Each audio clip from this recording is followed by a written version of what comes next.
All right, so now then we just did the 120, I think it's like 123 yard video, just playing out here with our bow. We're at 100.8 yards. 0.8, I know really don't matter. Let's see if we can get this back in my pocket because I don't have the clip on right now. But let's see how many shots it takes us to get on this at 100 now. I'm gonna have to redial my sight. I usually shoot off the porch there, but I have learned at 100 yards, just a yard or two makes a difference. It is 104 yards to the porch right there. So let's see how close we can get off of this. We're still gonna hold a little bit of wind drift, I think.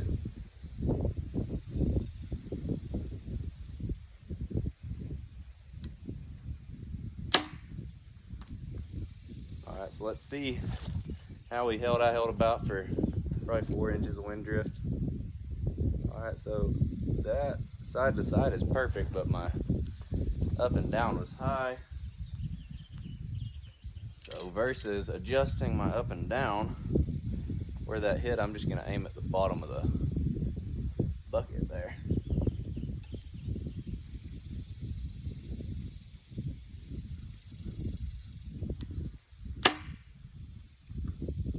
Let's see where that one hit. I think I hit the 3D target there and hit right close to where I was holding. All right. Well, that shows the first one's up and down was operator error, not bow sight, because we just hit exactly the height that we were aiming, but we did wind drift a little bit more that time. This arrow's lighter. Let's turn it to 90 yards because there's a 10-yard difference in these. Let's see what we can do with the lighter arrow here.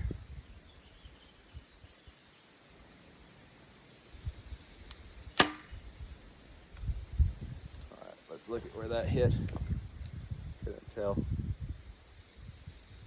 And we held for wind drift and hit exactly where we were aiming at because there's no drift off of that shot.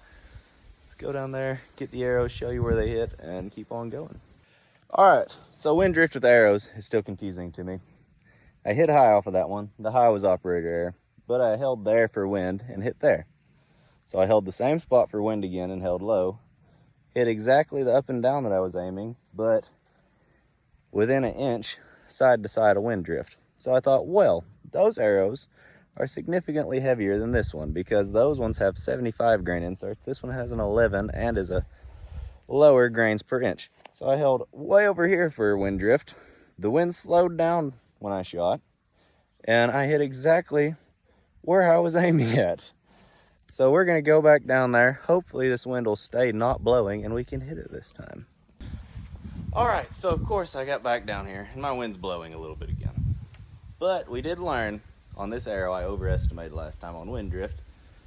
Let's see if we can get it this time. This will be our 4th shot.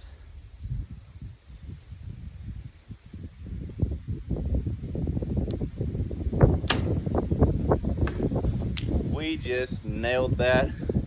I held for barely any wind drift. I'm not saying it's the greatest shot in the world, but it was pretty close to where we were aiming. Let's see if lightning can't strike twice at 100. I'm more hopeful about it at 100 than I was at the further distances. Let's try this here.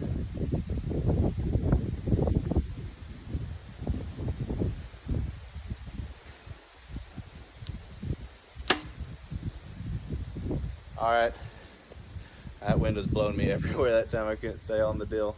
But we still hit, I think, fairly close to it. Let's see if we can't get 2 out of 3. Ooh, the wind stopped. I'm gonna jinx me now that I said that. All right, so let's see if we can hit it this time. And then I'm gonna go in and say hi to my wife. She just woke up from her nap.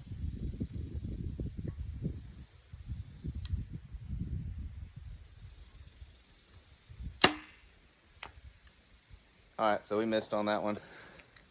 We at least got it once though. That one hit high. That hit pretty close to where it hit last time. But we're gonna go down there and check the targets and then we'll be right back with you. All right, so the one hit up there, that was that last shot. And then my other one hit right there. I held a little bit too much wind drift. I was holding about right there. That was that one the wind was blowing me crazy for and I was trying to hold. And our first one that nailed her right there, and I just broke the leg off of my target. But anyways, hope you enjoyed. Please come back for next time, as that I'm trying to get the arrow out of this target. Ow, I just stabbed myself in the leg. But anyways, hope you enjoyed. Please come back for next time, because we will do more fun distance shots with